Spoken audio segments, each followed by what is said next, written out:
Hello, everyone. I'm Martell Teasley, Dean of the University of Utah College of Social Work.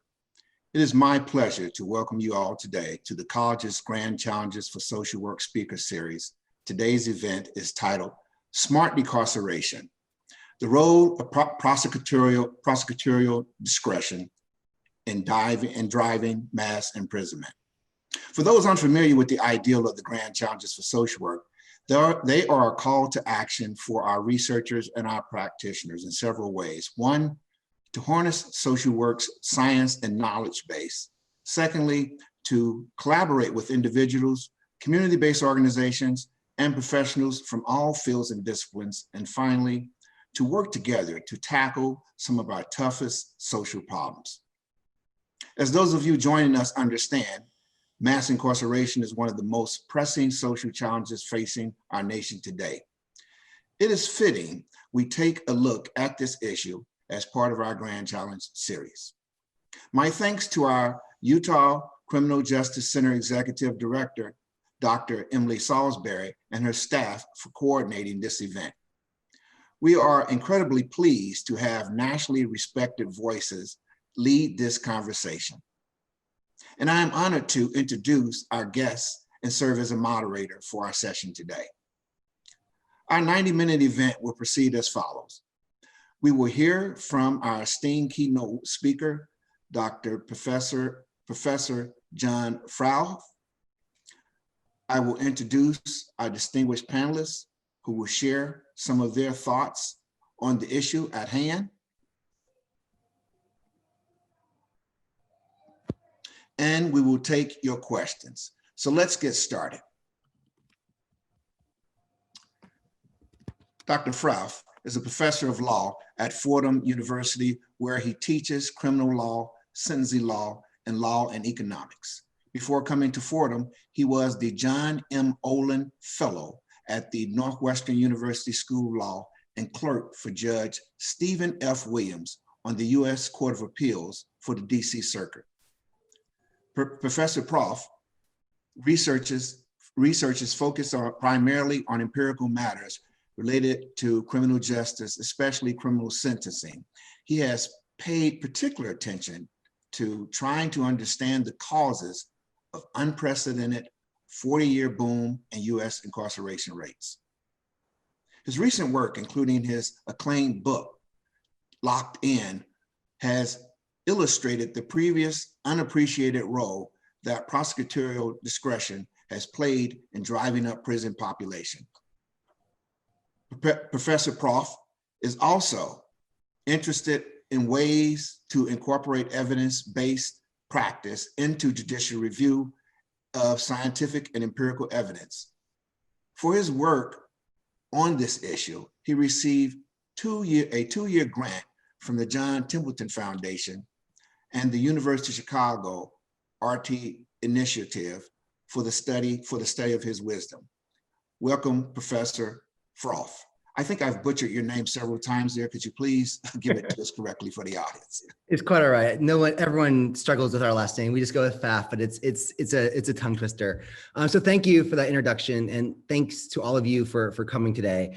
And I thought I'd start, given sort of the wide range of people who are here, with just sort of a brief discussion of sort of how prosecutors operate in the United States, which is somewhat unique. So the United States is unique amongst all countries in the world, in that in almost every state, prosecutors are directly elected. They're not appointed outside of a handful of states. They're directly elected, and they're elected by the county electorate. So your county votes for your DA, they vote for them directly. So there are about 2,200 district attorney offices in this country.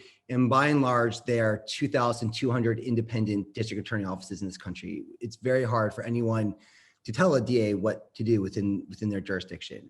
And the amount of discretion they have is vast.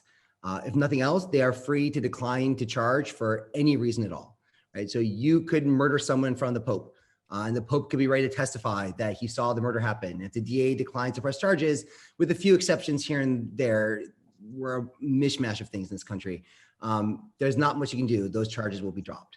If they decide to go forward with the charges, the way our legislators have written the criminal codes, they have tremendous choice about what to charge people with, right? Our criminal codes are very, what people call deep, right? There might be, New York State, I believe, has something like 16 different forms of just assault.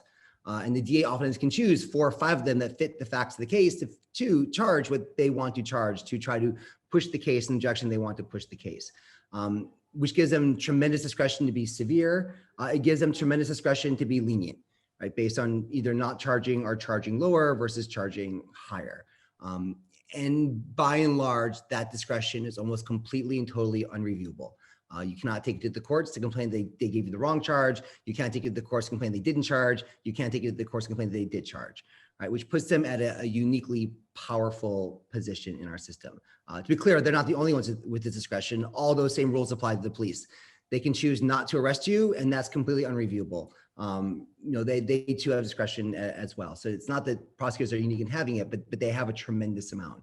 And generally speaking, they have been sort of historically ignored when we try to understand the root causes of mass incarceration. And I think they've been ignored because they're very, very hard to see in the data. We don't collect data on prosecutors. We collect data on crime. We collect data on arrests. We collect data on prisons. But we don't have a centralized data set on prosecutors. And that has kind of allowed them to sort of skate under our radar for years. And in fact, my own work that has helped try to shed some light on the role prosecutors have played, I didn't get my data from the prosecutors. I got it from the court system. The prosecutors can hide up until the moment they file charges in court, and then the entire sort of court administrative office system lumbers into play. They gather the data, and they allowed me to start sort of unpacking the role that prosecutors have played.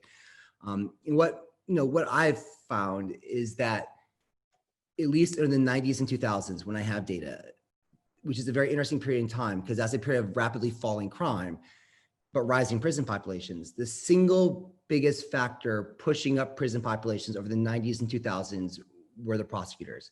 So what we see from around 1992 until around 2008, when my data set ended for the work I did, is that crime goes down, and it goes down a lot. Serious violent crime drops by about 25%. Serious property crime drops by about 25%.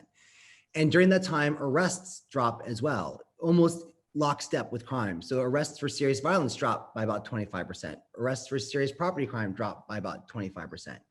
So we see fewer and fewer and fewer people entering the criminal justice system. Yet during that time, the number of people who had felony charges filed against them rose significantly, right? So fewer and fewer and fewer arrests, more and more people actually being charged. And once they get charged, with one notable exception, once it gets charged, the probability of a conviction doesn't change that much. And once someone was convicted, with one important exception, the amount of time spent in prison doesn't change that much. The one exception being murder, where time served has gone up substantially. And so really, while other things were changing, the single biggest factor driving things up during the 90s and 2000s that drove up prisons even as crime went down was this increased willingness on the part of prosecutors to file charges. And not just to file charges. What's interesting is during a time of falling violent crime, most of the increase comes from charges for violence, right? We actually see a decline in our focus on drugs and an increase of our focus on violence. And so the type of cases or the way they choose to frame their cases changes substantially as well, and changes in the direction that is much more politically difficult to resist. Now, since 2010, we've seen this drop in prison population, and one paper actually by Shima Bowman at University of Utah Law School suggests that what we've seen in 2010 is that prosecutorial filings have actually gone down. That's part of the reason why prisons have gone down, but they've been going down more slowly than arrests have been going down, right? So they're still acting as kind of a brake on declines, right? Even as they're shrinking, but arrests are shrinking much faster. They still have this increased sort of desire to punish more. And so obviously the question that raises is why? Like what made prosecutors more aggressive in the 90s and 2000s, and what might we be able to take away from that to understand how they can become less aggressive or use them as a greater force for reform today? And there's no good answer for this. Unfortunately, like our data is like I said, incredibly thin and weak when it comes to prosecutors. The best evidence I have is that it's not that any individual assistant district attorney became more punitive. It's that between 1990 and 2000, as crime dropped sharply, as arrests dropped sharply, the number of assistant district attorneys rose from about 20,000 nationwide to about 30,000 nationwide, right? A massive increase in just prosecutorial capacity. And every proxy of sort of ADA caseload I can think of that I've looked at all tell the same story, is that that average ADA sitting at her desk in 1990 is no less or more punitive than an average ADA at her desk in 2010. There's just 10,000 more of them. And we send 600,000 people to prison every year. We make about 10 to 11 million arrests every year. If you're an ADA at your desk trying to justify your job, there will always be an arrest you can pick up and charge. Right. And so it's not necessarily that we've become a harsher place. We've just chosen to sink millions and millions of dollars more into DA offices to expand their capacity, even as crime steadily dropped. So this role DAs have played has made them serve increasingly in the past probably 5 or 6 years, a sense that they might be able to play a major role in reducing mass incarceration. They caused it. They played a big role in causing it. Maybe they can play a big role in rolling it back. And I think there's a lot to be said for that. But I also think it's important to understand the narrow nature of this claim. I think DAs can play a distinctly important role in reducing mass incarceration, using incarceration very carefully to refer to our US prison population. I think their ability to roll back mass punishment more broadly is much harder, right? We tend to think prisons are high profile. We tend to think of them as like the thing. But there are about 1.5 million people in prison every year. We make about 11 million arrests, and we admit about 11 million people to our nation's jails every year, making up about 5 million unique individuals, we think. We don't really know. That aspect, the low-level misdemeanor arrests and brief punishment and the brief stint in jail that you then get released from, that you plead out to something very quickly, that's much harder for prosecutors to stop, because it's not clear that the arrest even cares about the prosecutor, right? The police make an arrest. You get sent to Rikers Island in New York City for 2 weeks. The DA drops the charges, you go home. For something like a low-level marijuana charge, that's probably all the cops are looking for. They don't want the conviction. You're 2 weeks rotting away on Rikers waiting to make bail. That's all they needed. That's your punishment. And the fact that the DA chooses to drop the charges, that doesn't make those 2 weeks in Rikers go away. It doesn't even make your arrest go away. Right? I'm sure many of you remember that case in Philadelphia where the 2 black men walked into a Starbucks and within 5 minutes, the cops rolled up to arrest them because the barista freaked out at 2 black men in a Starbucks. Right? Larry Krasner, Philadelphia's incredibly progressive DA, immediately dropped those charges, which is great. But the arrest stays, right? When anyone does a background check on those 2 men, unless they found the $500 or $600 it costs to expunge your record in Pennsylvania, right? Those arrests stay on their record, right? And so there's nothing the DA can do to make those arrests go away. There's nothing the DA can do to make the harassment of being arrested go away. There's nothing the DA can do to make the time spent in lockup go away, or to make the time spent in county jail go away, right? Now, again, different laws, different states, things vary significantly. But you know, the most extreme example of this I know is Pennsylvania, where in some counties, the initial bail decision is made by the arresting police officer and the judge. That's it. No prosecutor, no defense attorney. The judge and the police officer decide for the first 2 weeks whether or not to send you to jail, right? The DA can't do anything about that necessarily. Like, that would be all the police want, right? And so for the mass punishment, these misdemeanors, these probation cases, these low-level arrests that churn through the system, I'm not sure DAs can do as much there, right? Because their gatekeeping function is as biggest when it comes to being that gatekeeper between the arrest and the initial pretrial detention to prison, where we lock you up for the post-conviction punishment, right? And that's a big thing, right? That's a huge thing. But it's important to understand that there's an even bigger, even more invisible churn going on, where they can play a role, but it's going to be weaker and harder to see what it will be. But for the prison side, for a decision to send you to prison in the first place, to expose you to the risk of prison, to decide how much time you're going to spend in prison, they have tremendous power there. And I think an anecdote one of my law professors told in law school can show you just sort of how vast that power can be. There's apparently a judge in California who complained that apparently the sun never sets on the state of California. And what he's complaining about is that California has at least 2 different versions of burglary of a residence. Burglary of residence during the day and burglary of a residence at night. At night, obviously carrying much steeper penalties, right? The idea that there's more likely to be someone home at night, it's more likely to result in violence at night, more likely that something bad could happen if it takes place at night. And so we punish nighttime burglary more severely than daytime burglary. And what the judge was complaining about was plea bargain after plea bargain after plea bargain, where the defendant would get up and he'd say, what are you being charged with? burglary, burglary during the day is what he's pleading guilty to. And then he asks the defendant to explain the story. He's like, well, I kicked in the door to their home at 2 o'clock in the morning and tried to steal their TV. And everyone would agree to burglary during the day, and the case would get resolved that way, right? And so, all these daytime burglaries taking place at 3 o'clock in the morning, right? That was the DA and the public defender working together to circumvent the tougher sanction for nighttime burglary by pleading it out to daytime burglary, right? That's the kind of sort of power DAs have, right? They really can set the charges that the person faces. And through that ability, they can play a significant role in deciding who goes to prison. Do you go to prison at all? And how long do you go to prison for when you do, right? And so given our growing appreciation of not just that they have this power, but that this power has really played a significant role driving prison populations, we've seen this push in recent years for sort of this progressive DA movement, right? To try to elect, progressive DAs. And there's a lot to be said about that. I'm a big proponent of this push for progressive DAs. I think the story I've told, given it's one that I've written about, is correct.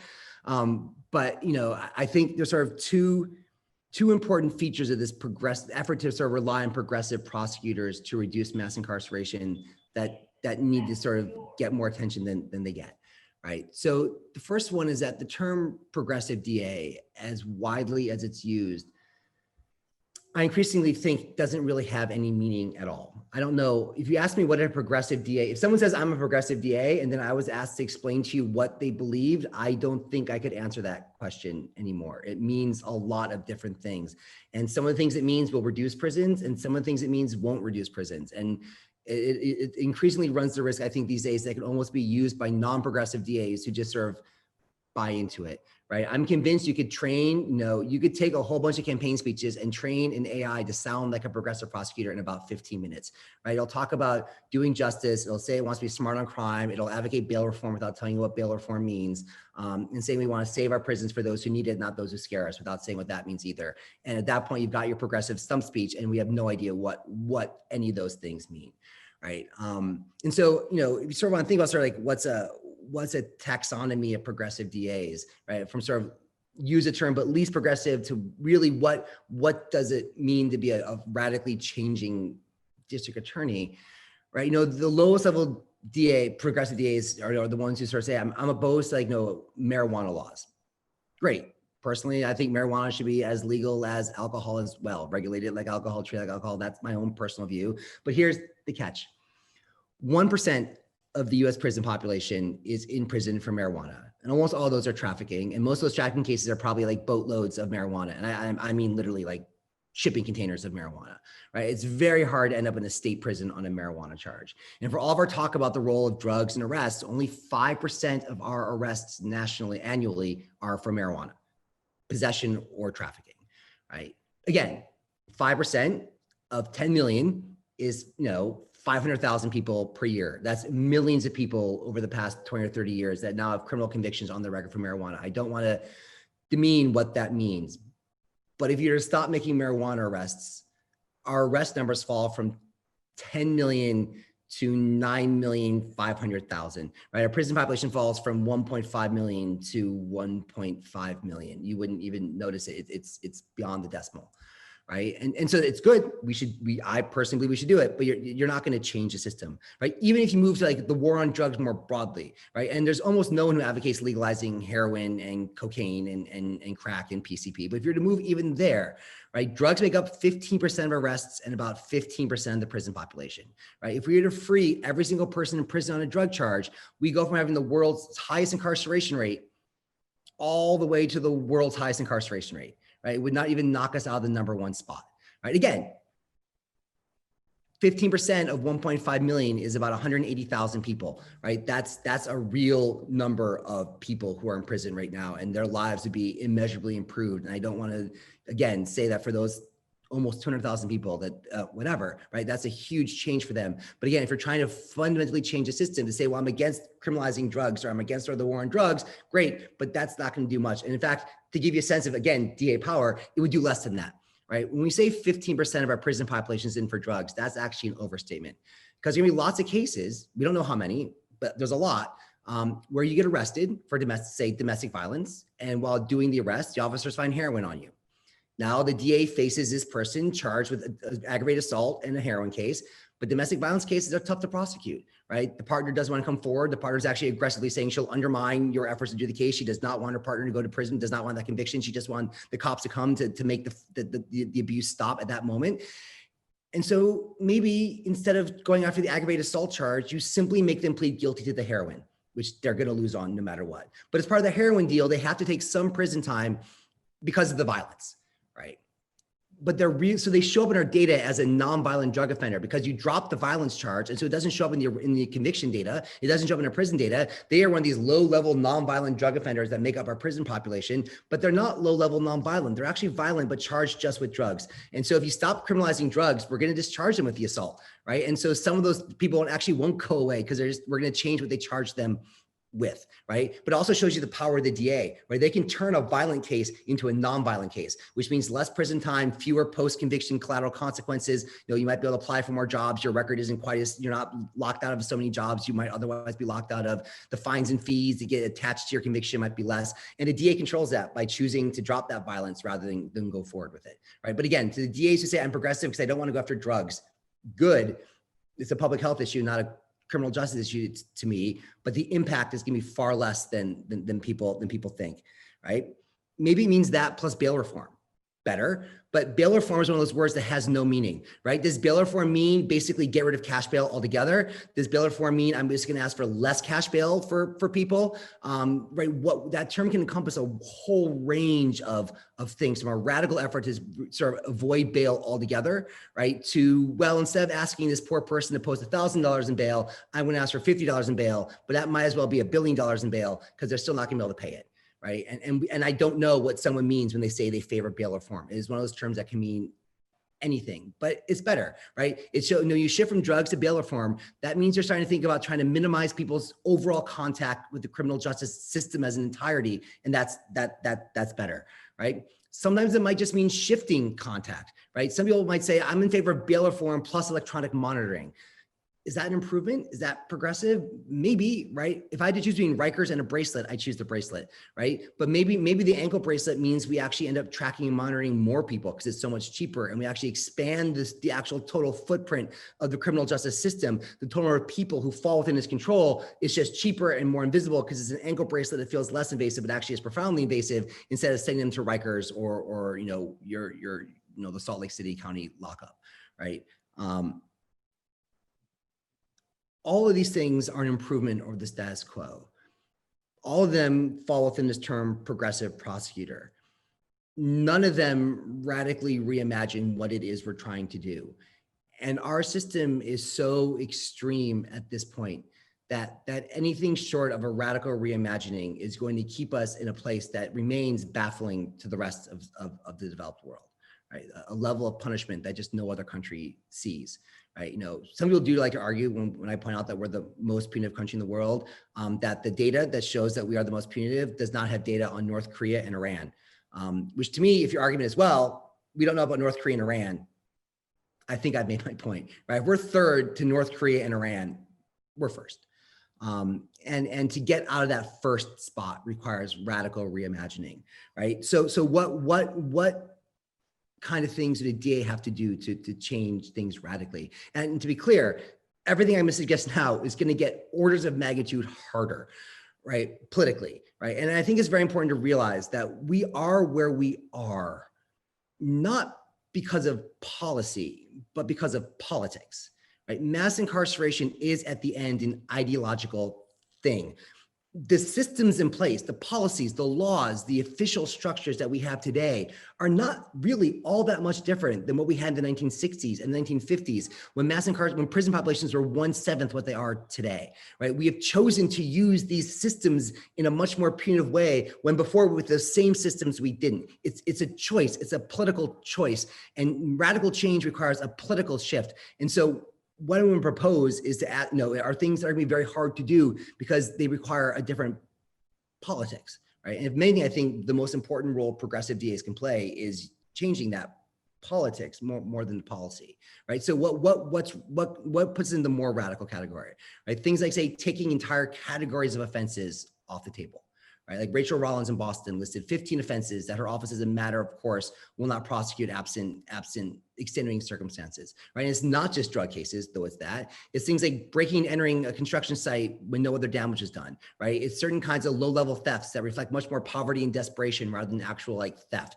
right? You know, the Manhattan DA takes all this, justly has taken tons of flack, right, for busting people for stealing blankets in negative 10-degree weather, right? Like that's not a crime of desire, right? It's a crime of survival, and you shouldn't steal. But the solution is not to use Rikers as your backup homeless shelter, right? And what Rachel Rollins is basically saying is that Suffolk County Jail in Boston is no longer your backup homeless shelter, right? We have to solve this problem as a public health, as a public housing problem, and not just rely on the cops and the DAs to warehouse people in jails when it gets too cold, right? We have to rethink how we punish violence. A majority of Americans believe that about half of our prison population is there for drugs. As a result, they're only really willing to change how we punish drugs. They think we change drugs, we will radically change the system. But it's not 50%, it's 15%, 1-5, and shrinking every year. 55% of our prison population is in prison for a crime of violence. 1/4 of our entire prison population, not 1/4 of the violent cases, 1/4 of the entire US prison population is in prison just for murder or rape alone. Right? Those two crimes, just those two crimes, if we emptied our prison of everyone except murder and rape, we'd be in the middle of the pack for Europe, right? Our rape and murder alone put us in the middle of the entire European prison populations for every crime there is. Right? We have to rethink how we handle violence. We have to rethink how we handle serious violence, right? That requires DAs being willing to do things like embrace groups like Common Justice, which is a group in Brooklyn that works on finding like non-prison alternatives to serious violent crime, right? And finds that people actually embrace this, right? The woman who runs it, Danielle Surratt, has this fantastic book called Until We Reckon, about our need to reckon with how we respond to violence. But her program deals with people who commit aggravated assault, armed robbery. And of those people who are given the option to opt into Common Justice, about 95% opt in. It's an incredibly high rate. And it's not out of some love for the person who victimized their family, it's out of reality, right? She talked about this one mother whose child was victimized in a violent armed robbery. And she was given the opportunity to enter into Common Justice. And she said her first desire was to set the person who hurt her child on fire. Her second choice was to drown him in a river of ice. And her third decision, where she ended up, was she's like, you know what, let me compromise. I want to drown him in a river of fire. That's where she ended up. This is not, some stoic mother saying, well, let's just do the best thing for this man. This is a mother filled with understandable anger and rage at the person who injured her child, but says, look, I've seen the numbers. I see the people coming back from the prisons, and this guy will come back from prison. I see the people coming out of Common Justice. They don't reoffend. They have been brought back into their community. They have talked to the victims. They've looked the victims in the eye and been forced to really confront the harm that they did. And the victim has to understand that oftentimes the victimization that the person who hurt that person has gone through.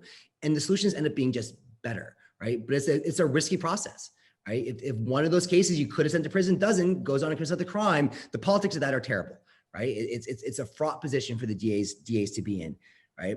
But I think we have to really be willing to embrace like fundamental rethinkings of how we approach even armed robbery and serious violent crimes. The other thing I think DAs have to do is they have to use their bully pulpit. And as we'll talk about in a second, most progressive DAs are urban DAs. We think most progressive DAs have the ability to talk to very large audiences very, very easily because they tend to come from Chicago and Boston and Baltimore and San Francisco and places like that. And there's reasons why. They have to use their bully pulpit to push back against the very tough on crime groups that sometimes advocate for tougher laws and tougher policies, the police unions, the correctional officer unions, the state DA associations, to be quite honest, right? They tend to be very powerful actors. DA associations DAs love to say, many DAs love to say, no, it's not our job to create the law. The legislature creates the law. We just uphold that law, while ignoring the fact that oftentimes they are the ones lobbying for the laws they then claim they have no choice but to uphold, right? And so they beg the legislature to do this. And then when the legislature does it, they say, well, what can we do but uphold this law they passed? Well, they passed it because you asked for it. You can't then say that it's not your fault that you have to uphold the thing you asked to get, right? And I think, urban DAs can be very high profile, and they have the ability, I think, to push back on this national dialogue and how we think about punishment and the risks we should take. they can all not just, and they shouldn't just advocate against the harshness of these groups. They can use their political position to advocate for better policies, right? They can use their position to advocate for automatic expungement laws, for other ideas that might sort of help mitigate the total harm that the system imposes on a day-to-day and ongoing basis.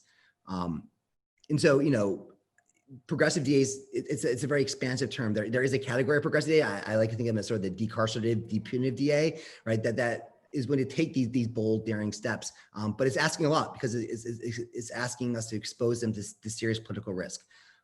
Which brings us to the second aspect of progressive DAs that I think is important to realize is that it is a uniquely urban phenomenon, right? Defining who is a progressive DA is tough. And I'm sure the list I'm about to read, some people won't like who I put on it. They'll want other people to be on it, right? But I think about sort of the leading sort of progressive DAs. It's people like Larry Krasner in Philadelphia, Eric Gonzalez in Brooklyn, Chesa Boudin in San Francisco.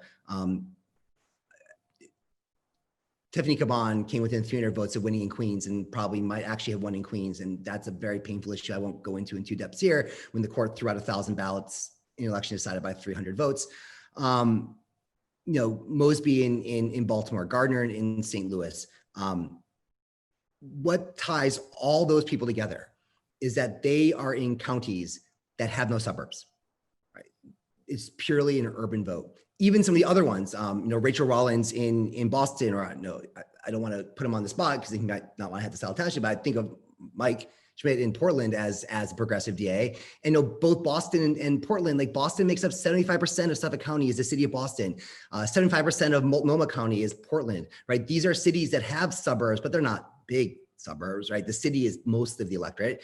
Probably the one with the progressive DA, the biggest suburban chunk is probably Kim Foxx in Chicago, where half is Cook County, half is Chicago. But interesting, when in her election years, Cook County, the non-Chicago Cook County doesn't really seem to vote. The turnout's very low in suburban Cook County. And my understanding, having not lived in Chicago now for about 15 years, is that Cook County has become much more of a blue county than it was when I was there. And perhaps, maybe Matt disagrees. Again, my knowledge of Chicago is kind of out of date. But to be clear, Kim wins Chicago by a much bigger margin than she wins non-Chicago Cook County by about 10 points. She's 70-30 in the city and 60-40 in the suburbs, and that's not surprising, right? Now, at one level, like the urban nature of progressive DAs is kind of okay, right? Like crime, like population, therefore punishment, like population, is incredibly densely concentrated. If you rank offices by size, the top 1% of DA offices handle 25% of our felony cases. And the top 10% of our offices handle 65%, right? 2/3 of all criminal cases take place in 10% of all DA districts, right? So just getting progressive DAs in those urban counties does a lot, tremendous amount, right? You could progressivize the entirety of Wyoming and North Dakota, and the impact of that will be far less than just Eric Gonzalez in Brooklyn being progressive and having Manhattan be won by a progressive in this upcoming election, right? There are some exceptions, right? There are a rash of small suburban victories in Northern Virginia last year, and there are exceptions, but as a general matter, it's an urban phenomenon, and a lot can be done with that. But it is important to understand that, I think that illuminates the politics of this, right?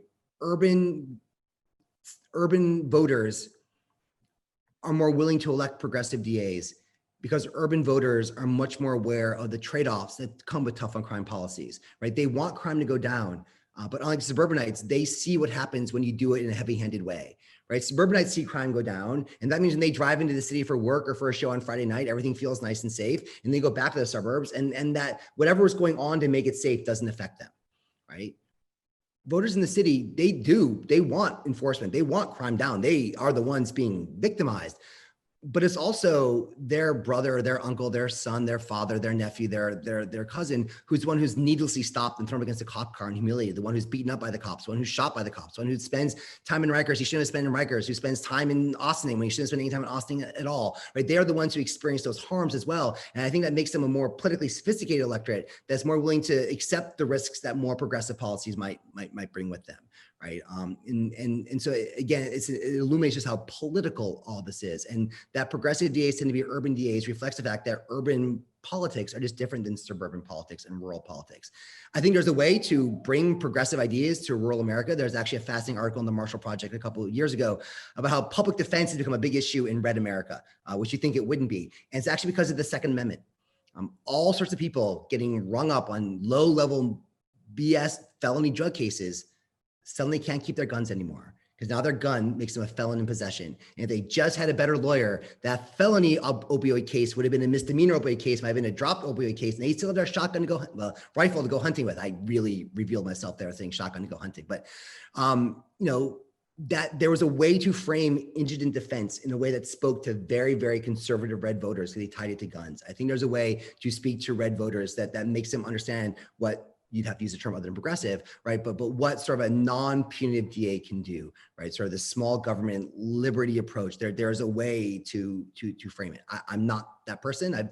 The smallest place I've ever lived is Buffalo, and that's still 300,000 people in a 1 million person county. Like I'm a city guy to my core, but I know deep down there's a way you can frame these things that would speak to very, very conservative, very, very rural voters and allow this thing to spread.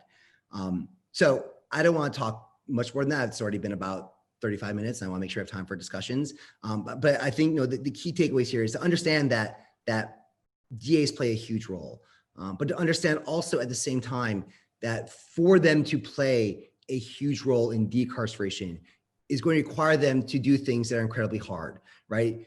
In the run-up, the growth, when crime fell and prisons kept rising in the 90s, these DAs are doing what was easy, right? It's politically easy to lock someone up, right? Because the costs are invisible. You don't know if the person you needlessly locked up would have reoffended. And so the error costs are kind of invisible.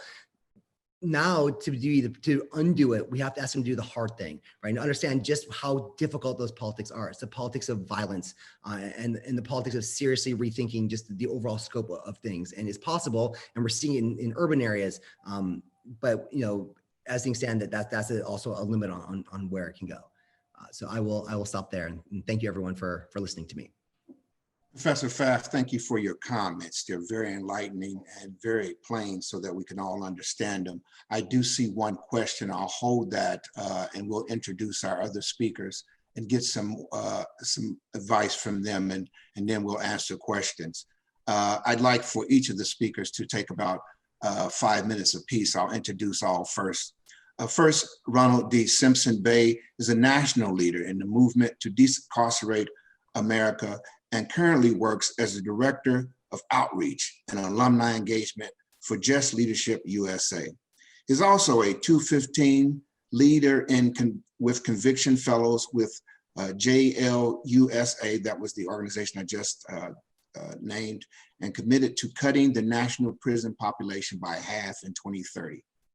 Mr. Simpson Bay is also an LPI trained leadership coach and is a contributing author to the book, Smart Decarceration, Achieving Criminal Justice Transformation in the 21st Century.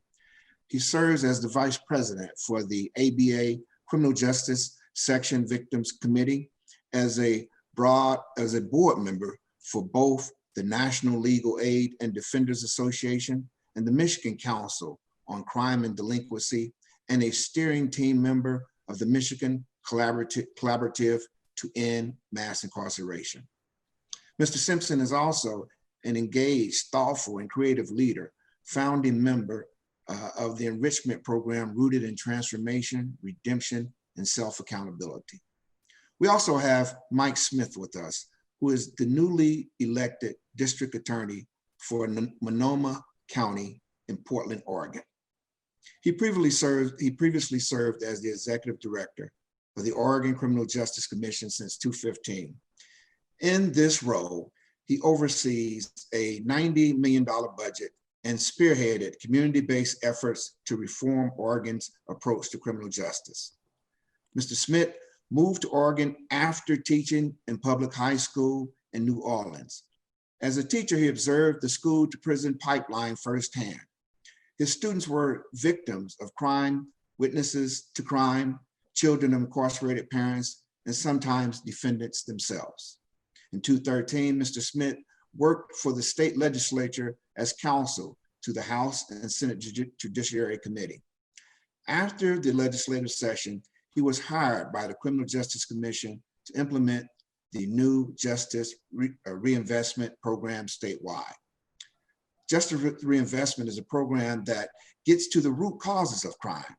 He has been given numerous awards and accolades, including being elected by his peers to be the vice president of the National Criminal Justice Association.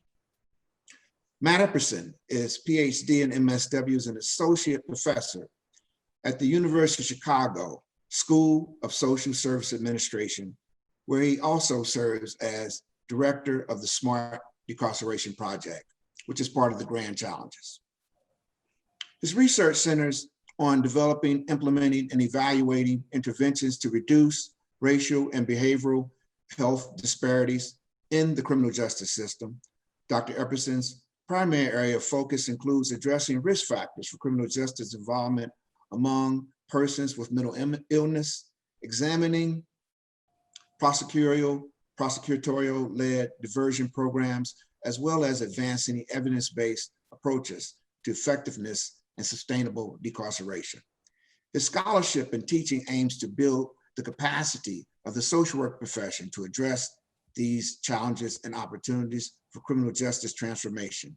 He has led research studies funded by the National Institutes of Health, the National Institutes of Justice, the Laura and John Arnold Foundation, and the Joyce Foundation, among others.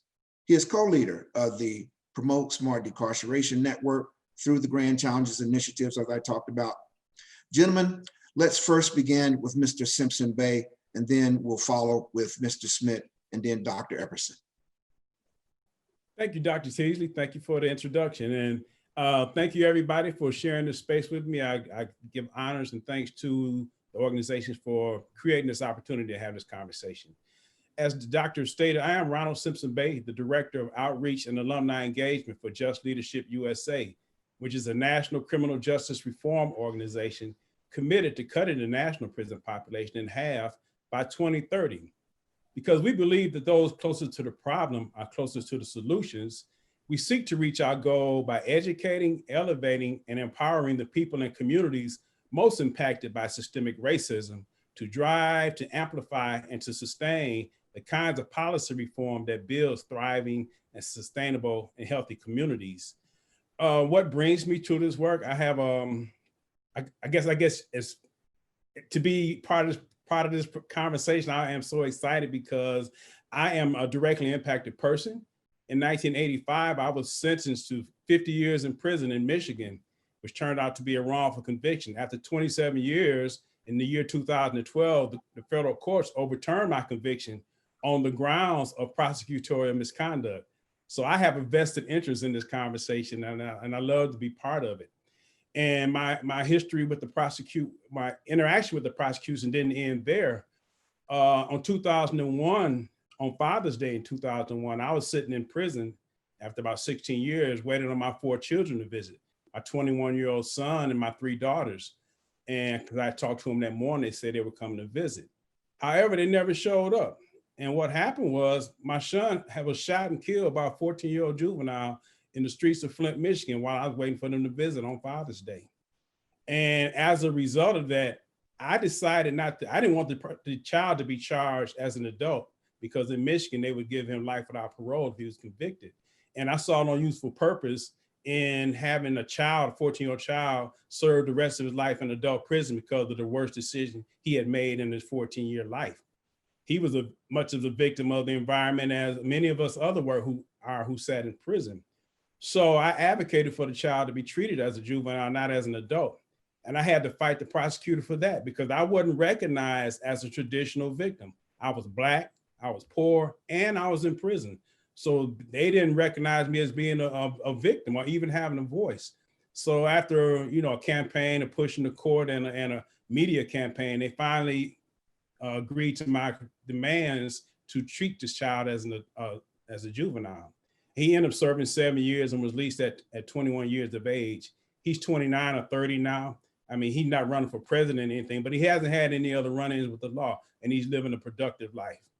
So to be part of this conversation is definitely an honor to me. Thanks for sharing the space, and I will turn it over to the next speaker. Thank you, Mr. Simpson-Bay, and thank you for sharing your personal story with us.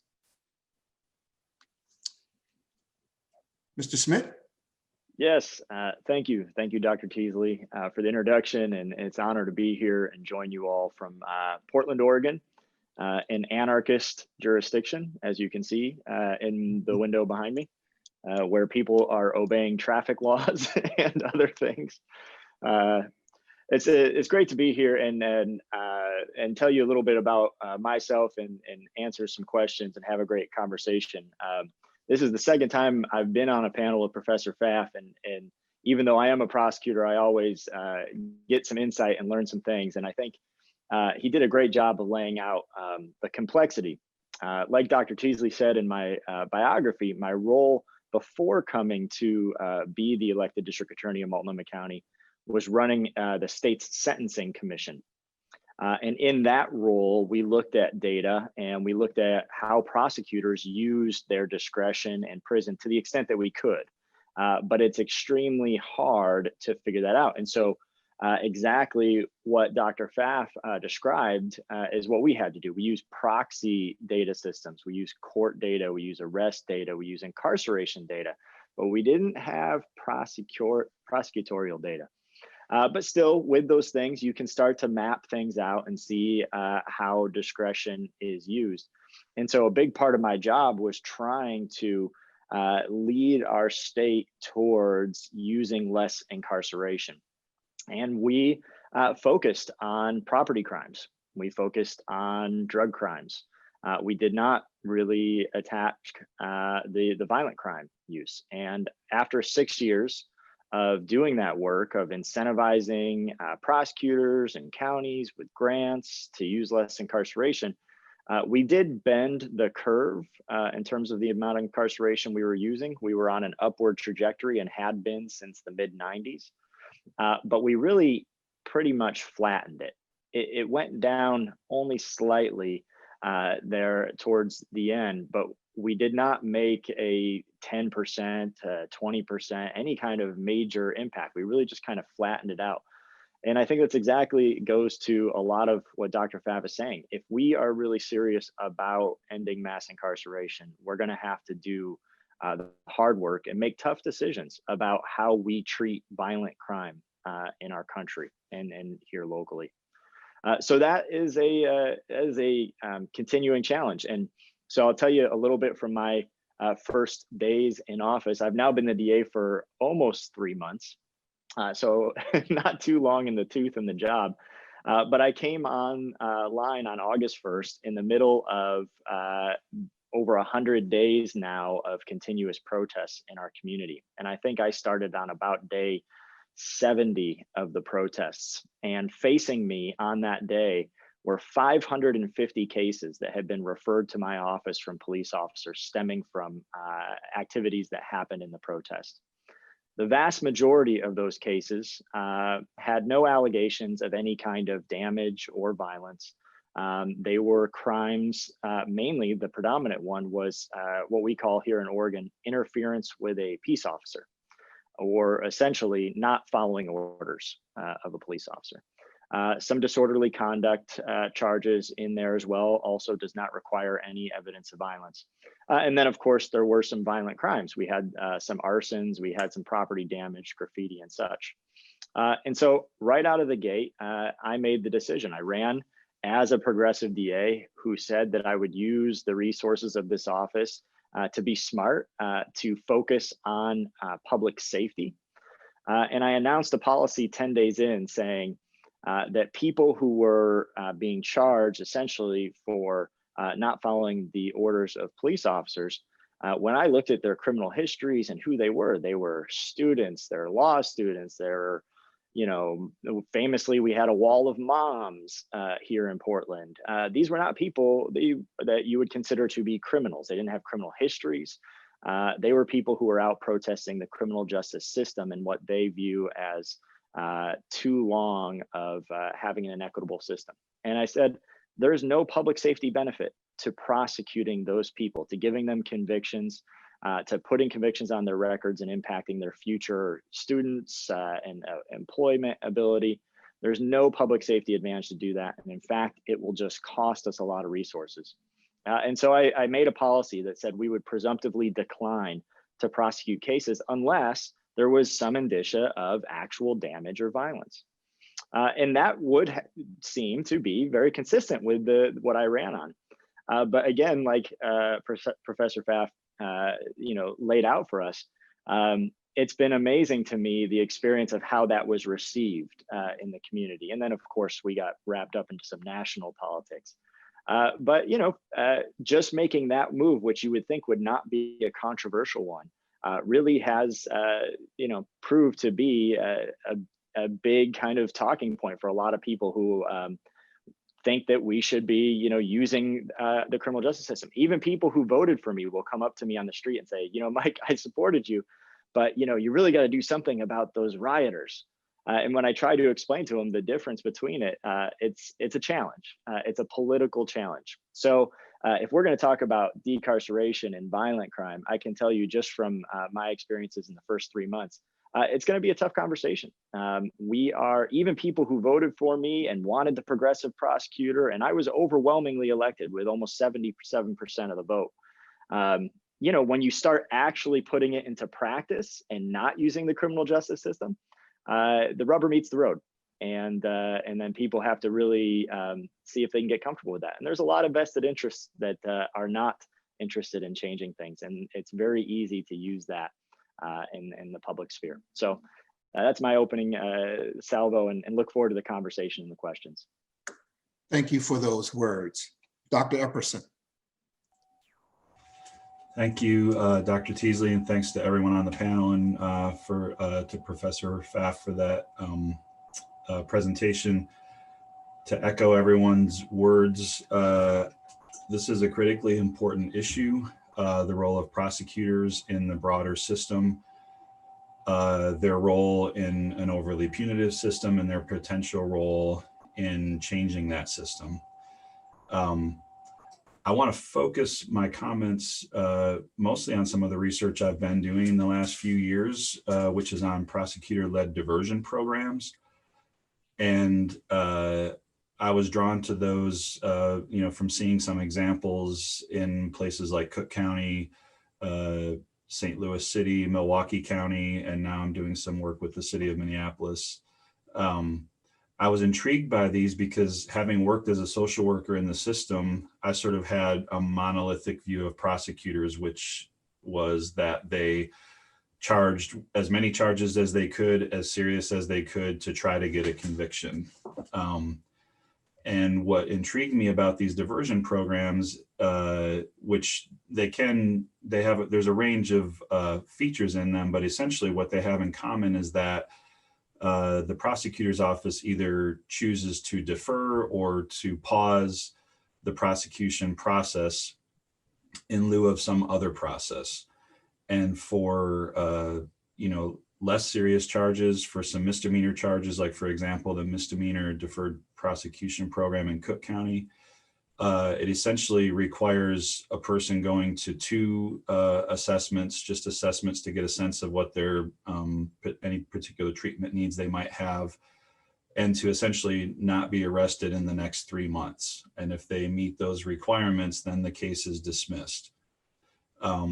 Now, it's really important what Professor Pfaff mentioned, which is that a dismissal of a case can help someone to avoid many of the collateral consequences of a conviction, but the arrest is still on their record, and it's a really important piece to remember. But for many, it can, especially if they're a first-time arrestee, it can sort of save them from many collateral consequences. And in that program that I'm studying, I'm analyzing data right now and working towards publishing this, but we found that the program can be very high capacity, speaking to what Professor Pfaff mentioned about, urban jurisdictions having the majority of cases. So in a 5-year period, almost 5,000 individuals went through this misdemeanor deferred prosecution program. The vast majority successfully completing it. So 86% successfully completing it, which means an immediate dismissal of their charge, which is a great outcome. And of those that complete, the vast majority have no arrest over up to a 5-year follow-up period. And even of those that do experience an arrest, like less than 30% had some arrest after that time, the vast majority are for nonviolent, misdemeanor charges. So again, it intrigued me because essentially prosecutors' offices were, in a way, they were codifying their own discretion. Because as Professor Pfaff mentioned, a prosecutor can decide not to charge any individual case for a variety of reasons. These programs are essentially choosing to operationalize that and to say, for this category of charges or for these types of charges, we're going to do something different. So it's a real shift in some of our qualitative work with these prosecutors. We found that sort of what precedes these kinds of programs is a shift in thinking about public safety. Many prosecutors that I've talked with in the past sort of equate public safety with convictions. If we get convictions, we're going to achieve better public safety. As Professor Pfaff talked about, the data over the decades show that that is not necessarily the route to public safety. And in the vast majority of cases, mass incarceration has not yielded greater public safety. So I think it's a shift in how they think about their own role within public safety. And part of why I think this could be a model to look at is it's not just in the less serious charges. So some of these jurisdictions have over time become more progressive and sort of more willing to take on additional charges, to take on felony charges, which St. Louis, Cook County, Milwaukee County all take on felony charges. And I'm just starting to study a gun possession diversion program in the city of Minneapolis. And there are other gun diversion programs like in Brooklyn and other places in the country where prosecutors are, I would say, pushing that envelope a bit more. And part of what leads some of them to do this is to look at their own data, to look at what happens when they try to get the most severe conviction on an illegal gun possession charge. And that might mean an incarceration of up to a year for the person, but that does not usually preclude that person from future offenses, and especially future serious offenses or violent offenses.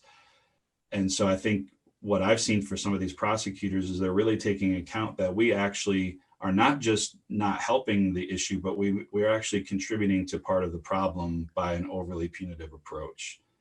A couple of last thoughts, and I'd be happy to talk about any of this. I think we do need to always, when we talk about these issues with the criminal justice system, to name the elephant in the room, which is racism, and how we see so many racial inequities across the system.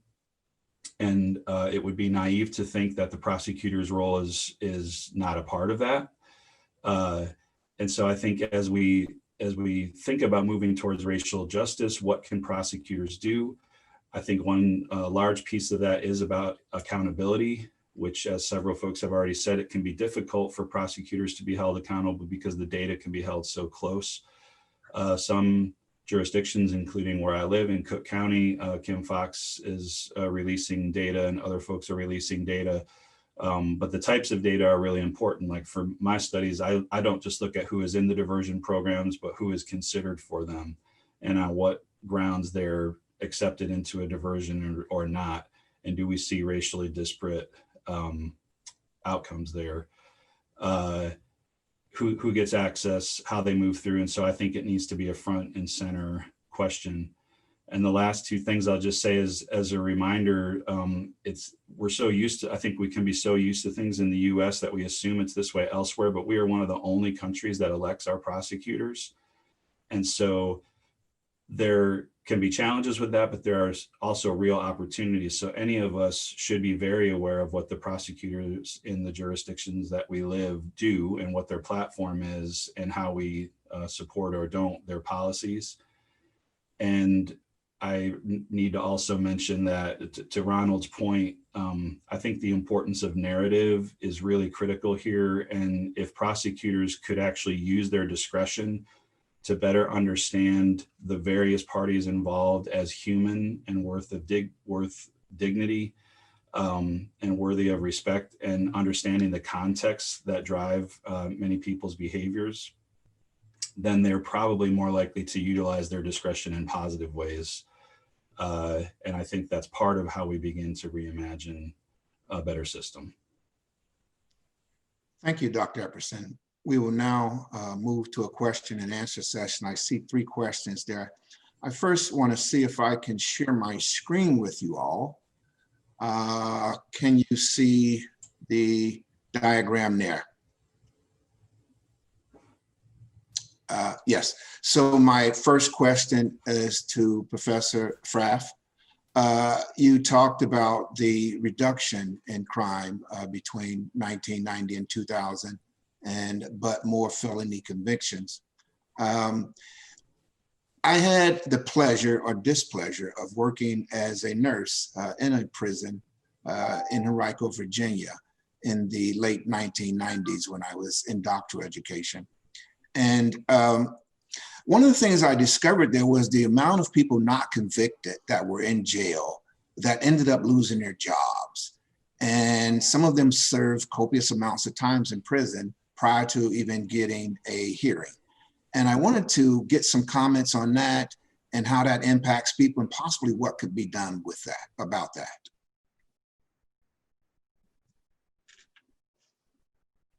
Sure. Yeah, it's a great question, and it's important to sort of distinguish out prisons from jails. We often use those terms interchangeably, and they refer to two very, very distinct institutions. Yes. Right, so prisons are state-funded, state-run institutions that we use to hold people who've been convicted of what we call felonies. In most states, a year or more post-conviction time. Some states it's slightly different, but that's the general rule. Jails are used for, in theory, 2 purposes. One, pretrial detention by those who either can't make bail or are statutorily denied the right to bail, or those who've been convicted of misdemeanors, sentences of less than a year, generally can be violent, but generally nonviolent offenses that there are short periods of time. They're paid for and run by the counties. We have a pretty good understanding of prison populations. We are almost completely, totally blind when it comes to jail populations because state bureaucracies gather data, county bureaucracies do not. And so jails are almost impossible to understand empirically. But yes, you're right. There's this group called the Pre-Trial Initiative, I think it's called, and their motto is 3 days is enough, right? By which I mean 3 days in jail is enough to lose your job, to get beaten up, to be sexually assaulted or raped, to be murdered in jail, right? It's enough time for something seriously bad, but also all these external things to go bad. You lose your job, your family, you lose family connections, like things can happen in just 3 days. So yeah, it's a serious issue. And the solution is to try to reduce the number of people who get hit with pretrial detention. But that is one area where prosecutors can play a role, but it gets weaker, right? Any sort of, this is how it works is tricky because different states, different counties, rules are different. But as a general matter, the bail decision ultimately rests with the judge, not the prosecutor. The prosecutor can make a recommendation. And I think empirically, we'd probably find that judges tend to follow the recommendation. But I think as DAs get less aggressive, judges are going to follow them less, right? One thing people discovered in Philadelphia is electing Krasner is great, but the entire Philadelphian judiciary is turned against him, right? And so now everyone's like, great, now I got to vote out all the judges in Philadelphia, which you can do because Houston did that. Houston voted out their entire bail bench of their courts and replaced it entirely with a whole new bench. And mostly voted out white men and replaced it with people of color and women of color, a lot more Black women on the bench now. They're in part as an effort to change this. You can change it. And again, we are the only country that elects its judges. There's horrible problems that flow from that, but sometimes it has its benefits. So yes, I think you should try to push out fewer and fewer people in jail. DAs can make recommendations, judges might ignore them. Someone asked, one of the questions is actually, what do I feel about Utah's bail reform, which my understanding of it consists of what I read just now in the past 10 minutes that everyone else is talking about Utah's bail reform. So I will not hold myself out as an expert on Utah's laws, but it sounds like they're sort of encouraging judges to use the most restrictive or least restrictive approach possible, which is good, but probably not nearly enough because judges will still face that pressure to still kind of lock them up, right? Because we have this huge thing, it's got a name, it's called the Willy Horton effect, right? Which is that all it takes, we believe, is one small error to throw everything south, right? So the Willy Horton effect comes from this famous ad, the Willy Horton TV ad. And the case of Willy Horton was a man in Massachusetts at a time in the 70s and 80s when Massachusetts and 45 other states and the federal government, these were incredibly popular programs, had these furlough programs that would allow people in prison, even people like Horton, who was convicted of murder, right, to go home to their communities on the weekends to maintain these family ties, to maintain these social connections, that when they got released, they had a place to go. When they got released, they had an inn to get that job so they could land on their feet. And it worked. Right? We know at the time of Willy Horton's escape and of the ad that over 99% of all people released in Massachusetts came back without incident. I know that because there's an article in the Christian Science Monitor written in 1988 saying 99%. We knew this at the time. But Willy Horton gets released, escapes, runs away, goes off to Maryland, breaks into a home because a vicious home beats up the boyfriend in the home, rapes the woman in the home, gets rearrested. He's now serving a life sentence in Maryland. So fast forward a couple of years to 1988, Michael Dukakis, the then governor of Massachusetts, who did not approve this law but did reauthorize it, is running for president against George H.W. Bush. And the Bush campaign unleashes what was at the time viewed as a profoundly racist ad. And a separate terrifying point is to realize that if you watch the Horton ad on YouTube today, which you can, compared to the ads in 2016 and 2018, it is not racist at all. Right? It's banal compared to the level of this virulent racism that's infusing our political ads today, which is a separate and completely terrifying issue to address.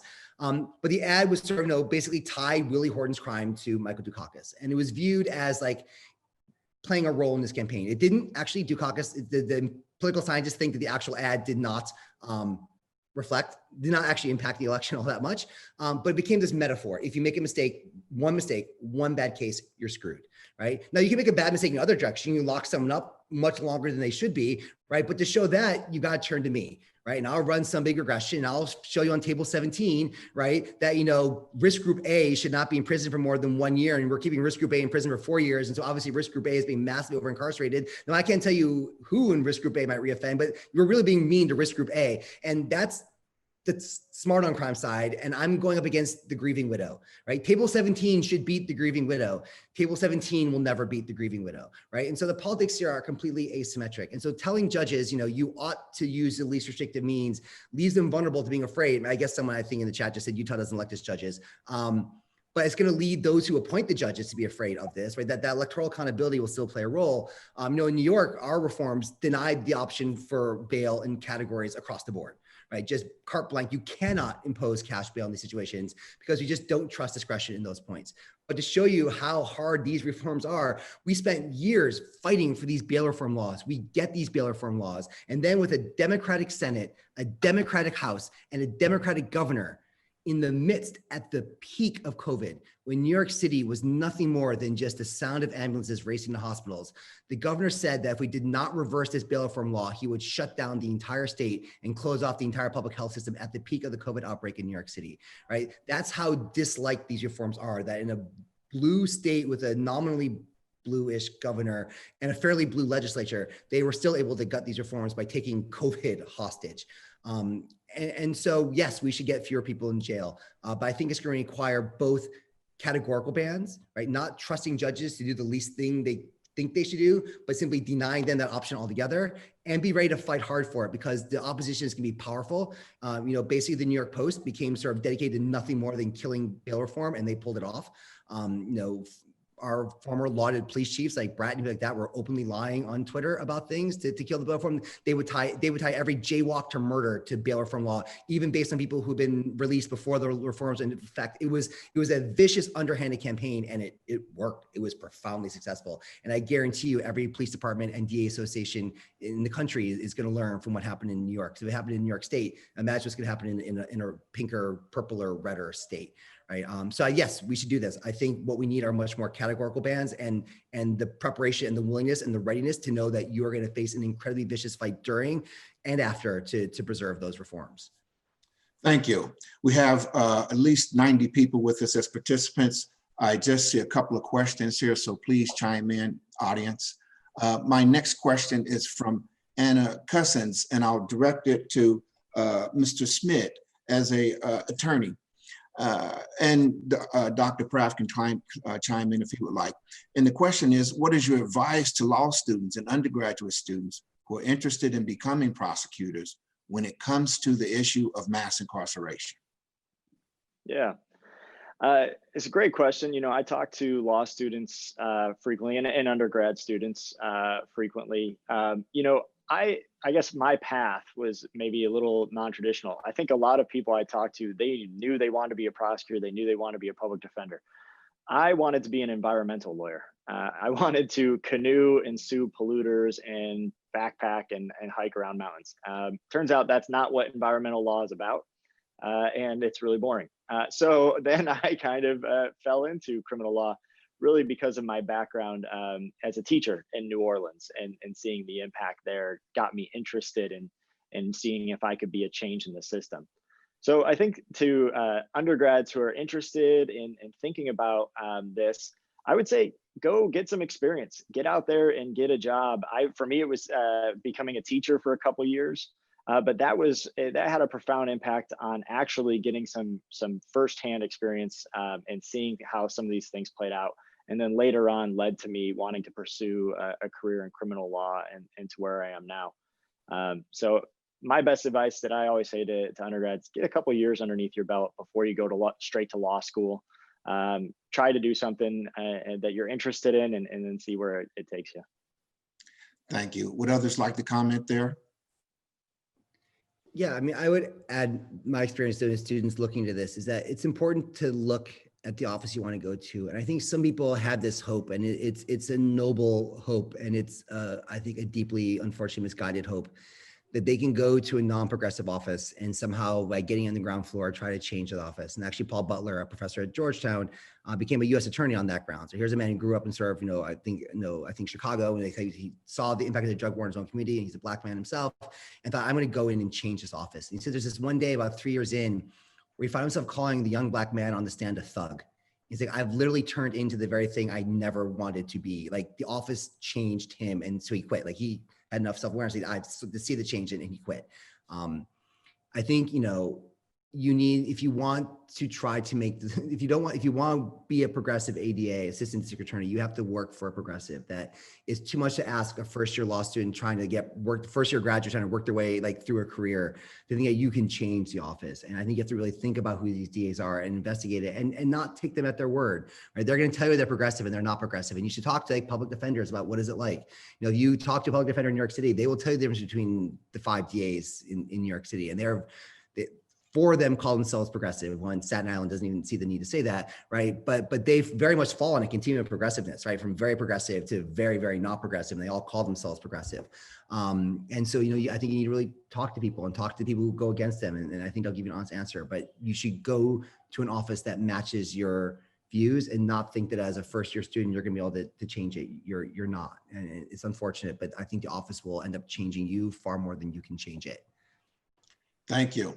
Dr. Epperson, during your presentation, you talked a little bit about most prosecutors are elected and thought about other ways of gaining prosecutors for state. Can you comment on that a bit? Sure, on the election process. And I think there's a question too that somebody said, speakers share more ideas about what voters can do to support prosecutors in meaningful change when social incentives support harsh conviction. I will say I share many of the measured optimism that Professor Pfaff talks about, and certainly the Democratic Party does not have the best history on has actually not much better of a history on criminal justice reform or moving away from punishment than the Republican Party. But I think what we are seeing is movement. In many ways, before the last 2 presidential elections, you wouldn't even really see the issue of criminal justice reform at all brought up in a national election. And it's interesting that as soon as we sort of get this concept of progressive prosecutors, we also see a real range, and in some ways it can become politically advantageous to frame yourself as a progressive prosecutor. The moment that Kim Foxx was elected, I immediately said she is the top of my list in terms of people who I do not envy their job, because it's an incredibly hard job to have. I think one of the biggest pieces is changing this narrative. So for so much of what tended to get prosecutors elected and still gets prosecutors elected, I think in many areas, is this tough on crime approach. You know, we see law and order rhetoric constantly wielded in the presidential election. And, you know, for many, there is this sense that tough on crime means I am safer. And so I think the more we can continue to like push against that narrative and expect different things from our prosecutors, like part of it is forums like this and John Pfaff's book and Emily Bazelon's book that came out recently last year called Charged. There's I think a much greater awareness, like the black box of or the sort of hidden nature of prosecutors, I think is sort of being chipped away.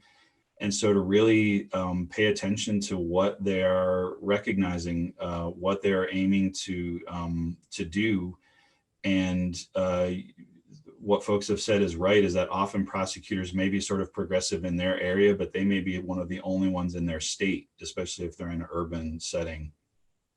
So understanding the dynamics they have to play into in that state, it does happen. I mean, it's, you know, you may not have many choices when it comes to prosecutors, but I would say any educated voter, you know, should really look at what platform they're running on, and if they're an incumbent, what has their record been, and is that the kind of criminal justice system you want to see? And if not, how do you push for, you know, maybe even organizing and bringing forth a candidate who can run a successful campaign on a more socially just platform?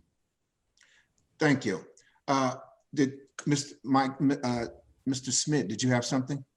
Just real quick, you know, once you're successful and elect your progressive prosecutor, make sure you support them and what they're trying to do. Very quickly, and the op-eds start flying furiously, and people start pushing back. And it's been my experience that, you know, people who are like, hey, we elected a progressive prosecutor, the job's done. And they need your help once they are in there and making the changes that you wanted to see, to speak out. And so, you know, write your local editorials, do those things, keep supporting them. That will help not only give them the power of the community behind them, but also just bolster their spirits. So don't forget about that. Thanks. Mr. Simpsons Bay, Yeah, I have a comment. Could you also, can you also let us know what we can do, what voters can do to help your cause to reduce the incarcerated population by 2030, as well as— Absolutely, a couple of things. It's odd that I was thinking about the question from the student about becoming a progressive prosecutor. And I think what I would say to that is that before they, you know, like Professor Pfaff said, go into the office and try to change it, they should do some research around what other progressive DAs are doing around the country. And I recently connected to an organization in California called Prosecutors Alliance of California. And it's funny that the most, quote unquote, most progressive state in the country had a group of prosecutors that believed that their system needed to be reformed and more progressive. So I would suggest that, you know, new students look to organizations like that to see what they're doing, to see what progressive prosecution actually look like, and to support them, like Mr. Schmidt said. And to the question around bail reform, I'm thinking about our Close Rikers campaign. Just Leadership launched a campaign called Close Rikers back in 2017. And when we first launched it, it was funny because everybody thought we were crazy. The only people talking about closing Rikers were the people in it. But now Close Rikers is it was the stated intent of the city of New York. And as Professor Pfaff said, that, you know, some of the concessions we want have been rolled back. But the reason Close Rikers got started was based on pretrial detention. At the time we launched it in 2017, there were almost 20,000 people on Rikers. And today there's around 3,500, 4,000 people on Rikers. And the case that launched that was a young man named Khalif Browder. In 2010, Khalif Browder was a 16-year-old young man who had been arrested for stealing a backpack. He was held on Rikers without bail and without trial for 3 years. He got released in 2013. If he pled guilty, he would only serve like 6 months and got probation. But he was so traumatized by those 3+ years in Rikers, 19 months after he was release, he committed suicide. And his mom and his family, there was a huge outcry in New York about it. And so, we kind of got together and we partnered with them and launched this Closed Records campaign. So pretrial reform and bail reform should be one of the main goals. It's one of the huge drivers of incarceration. A lot of people around the country are being held on pretrial detention when they could actually be safely released to the community. And the professor said he doesn't know the definition of progressive prosecutor. Well, in the impacted community, to us, a progressive prosecutor is one who is less punitive and more inclined to couch his policies in social reform. Thank you. Thank you. Here's a question from Brian Jackson Green. Should we think of those in prison for drugs, property, and public order offenses differently from those incarcerated for violent offenses? What other frameworks besides violent versus nonviolent makes more sense? I'll open that up to the panel.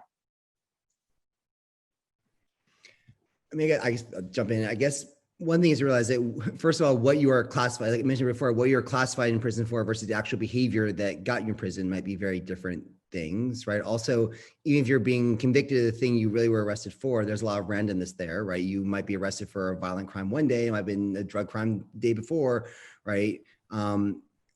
In general, I think it's more useful to realize that we draw sort of this more important to push in this idea of two things. One, that we tend to use these terms like violent offender, and we should never use terms like that, right? To understand that all criminal behavior is a phase. You age into and you age out of all sort of antisocial and violent behavior, right? All of us, we're more violent at 18 than we are at 30, than we are at 40, and we're more violent at 18 than we were at 10, right? Some of it's hormonal, some of it's physical, right? Like, I'm 45, I'm just slower and things ache. I'm just not gonna, I'm tired. I'm just tired all the time, right?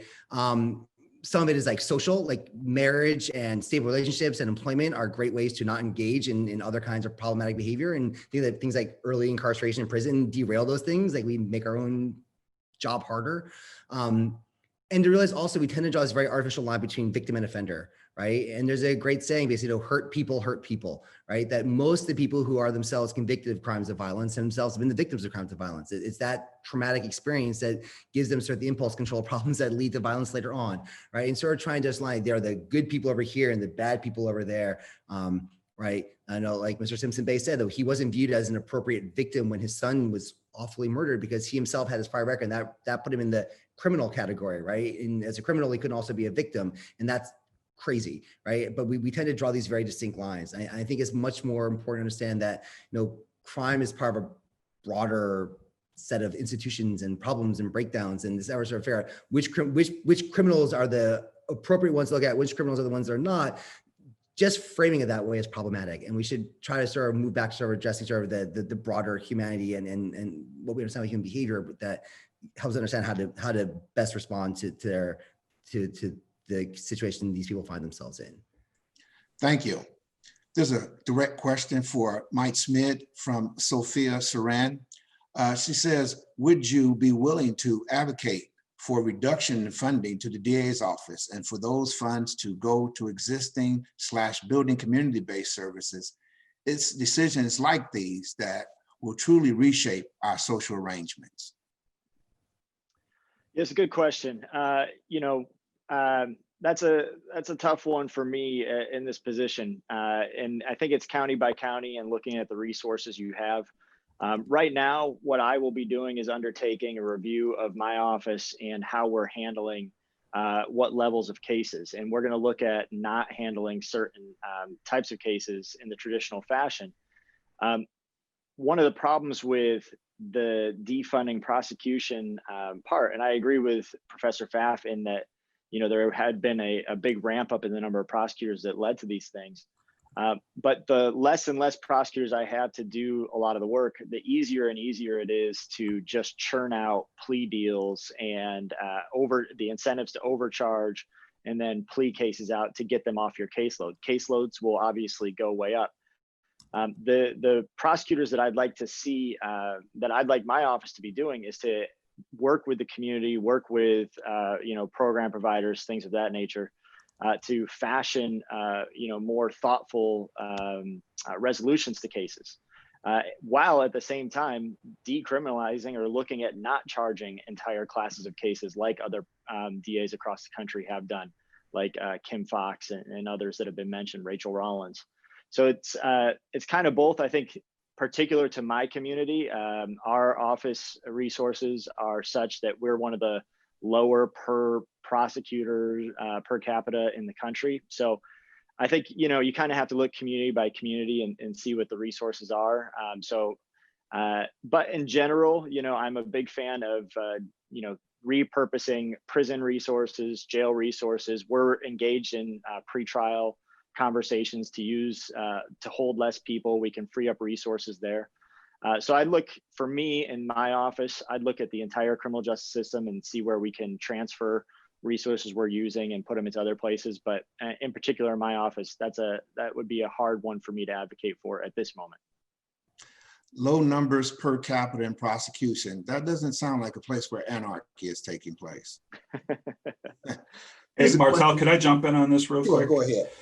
I would just say it is a really important question. And I think it's important to recognize, you know, that any system,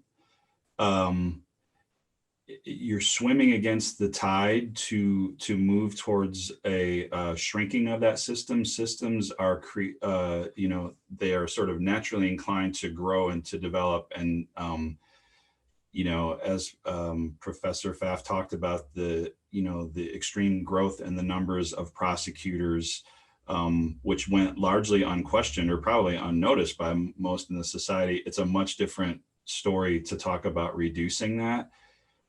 But I do think it's a question that we need to really wrestle with. And even in terms of, you know, my own research with these diversion programs, and there's a question about diversion programs, you know, I think where this work can lead is to say, oh, for these misdemeanor charges, if you've had 5,000 people come through this program and the vast majority of them, you know, when you basically did nothing you did nothing to prosecute it, but instead they received something else, what is the need for those 5,000 people to even come through the system in the first place? You know, if we think about all of the resources that are tied up in the court system and how we, you know, sort of how we have these cases adjudicated when, you know, this is the low hanging fruit, but even in larger cases around things that we would deem violent, that many other countries would give a far less punitive sentence. So I think it's a question we really do need to reckon with because, and actually one last thing I was gonna, it's great to see that Sophia is on here because I was about to give a shout out to Sophia Sarantakos, who was one of our doctoral students who's now at the University of Denver, whose entire dissertation was about prosecutorial discretion. And I think to answer Bryant's, part of Bryant's question about how we can think differently about violent and nonviolent, she explores this concept of moral imagination that she sees in more responsive prosecutors. So the less we can boil somebody down to an offense that they're charged with, and the more we can understand them as a person who has a variety of contexts going on, and we can understand their reality, the more likely we are to respond in a responsive manner, in a less punitive manner, to utilize discretion. This is Sophia's work that I'm drawing from, and it's going to be probably published in the near future. So I would just ask you to look at that as a way of thinking about how can we move beyond the violent, nonviolent distinctions. Thank you so much. We're moving closely to being out of time. But there is a question from Carla Coates, who talks about Utah's DUI law. She says state leaders are proud of the law here, saying a blood alcohol level of 0.05 is drunk driving. I have worked with numerous people who have had more than one area for DUIs, but prosecutors or the courts allow the charge to be turned into a distracted driving charge or some other lesser charge. The overtly strict law actually is not enacted. How does it happen that charges are reduced? Prosecutors, judges, the floor is open. It's plea bargaining, right? The fact is Law and Order, the TV show, makes you think that everything takes place in this grand, beautiful courtroom. Law and Order, the show, shows you about 100% of all criminal trials in New York State, right? Nothing gets resolved by trial. It's already hammered out by a plea bargain. 95% of all convictions come about from a plea bargain. The public defender, as it usually is, and the prosecutor, the assistant district attorney, sit down in some room somewhere or in a jail cell, and they hammer out a deal where the defendant agrees to plead guilty to some set of charges in exchange for not going to trial and all these other waivers, some of which are important, like you waive right to the subsequent appeal and lots of other things. California is trying to get you to waive your right to any sort of later reform that allow you to change your sentence, but you agree to these deals, and then that's what you get convicted of, right? And that's why all these people I was talking about at the beginning in California who break into a house at 3 o'clock in the morning and get convicted of burglary in the daylight, by someone who's a drunk driver gets convicted of driving during the day, of reckless driving, right? Because they bargain in they give the DAs these incredible array of laws, and then they kind of choose which ones they actually want to charge you with, and they have whatever deal they strike out. Courts technically could overturn that, right? Courts can and very, very rarely do strike down a plea deal, but as a general matter, if you enter into a deal, the judge is going to sign off on it, and that's how it works. And just one slight tangential point I want to make, because I meant to mention it earlier, but people talk a lot about narratives and sort of the need to craft a narrative. I think there's one important story about narrative to show you just how you should be hopeful about the narratives we can craft, right? We talk about Willy Horton and how this one bad case derailed things, but 40 some states had these laws. These mistakes happen elsewhere, and there's another case where that happened. 2 people were released from prison. Both went on to commit murders. One of them murdered a police officer. Needless to say, law enforcement got outraged, demanded the furlough program get shut down, and the governor got up and said, no, these furlough programs are incredibly important. We are going to preserve these furlough programs. I'm going to stand by this. This is terrible. Mistakes happen. We'll deal with this, but do not shut down this program. And that governor was noted progressive Ronald Reagan, right? When he was governor of California, stood by his furlough program, saying that we don't need to shut it down because of one bad mistake, right? We are in a distinctly punitive time right now. In fact, COVID has given us an amazing opportunity to empty our prisons. It's given the political cover politicians need to let people out. And our prisons have shrunk by about 3%. Nothing, right? Terrifying number when you think about it, how unwilling we are, even in the face of a pandemic, to empty out our prisons.